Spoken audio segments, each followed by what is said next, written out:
పెద్దల ప్రార్థనే దేవుడు వింటాడు అని అనుకుంటారు కదా.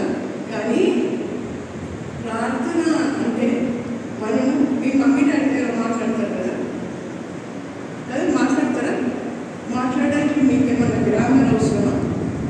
గ్రామర్ లేకపోతే ఇంకేదైనా అవసరం? వర్డ్స్ కాదు కదా, ఎట్లా పడతారు. మరి మీ థీమ్ ఏంటి? Under the wings. Under the wings. Whose wings? Very good. మరి అండర్ ద జీసస్ వింగ్స్లో అంటే అర్థం ఏంటి?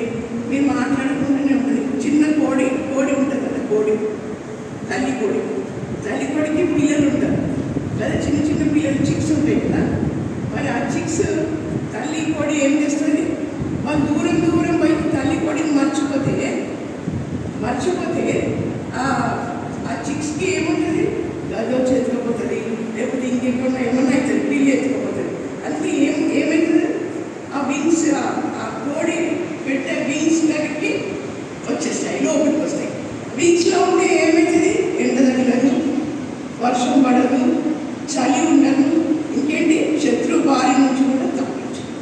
అట్లనే మనం కూడా యేసయ్య వింగ్స్ మీదకి రావడం అంటే అర్థం ఏంటి? యేసయ్యతో ఎప్పుడు మనం ఫెలోషిప్ చేస్తాం, సహవాసం చేస్తాం.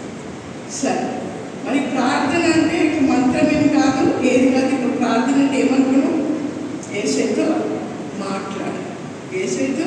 మాట్లాడడం, ఫెలోషిప్ చేయడము. మీ ఫ్రెండ్స్తో మీరు మాట్లాడతారు కదా, మీ మమ్మీ డాడీతో మాట్లాడతారు.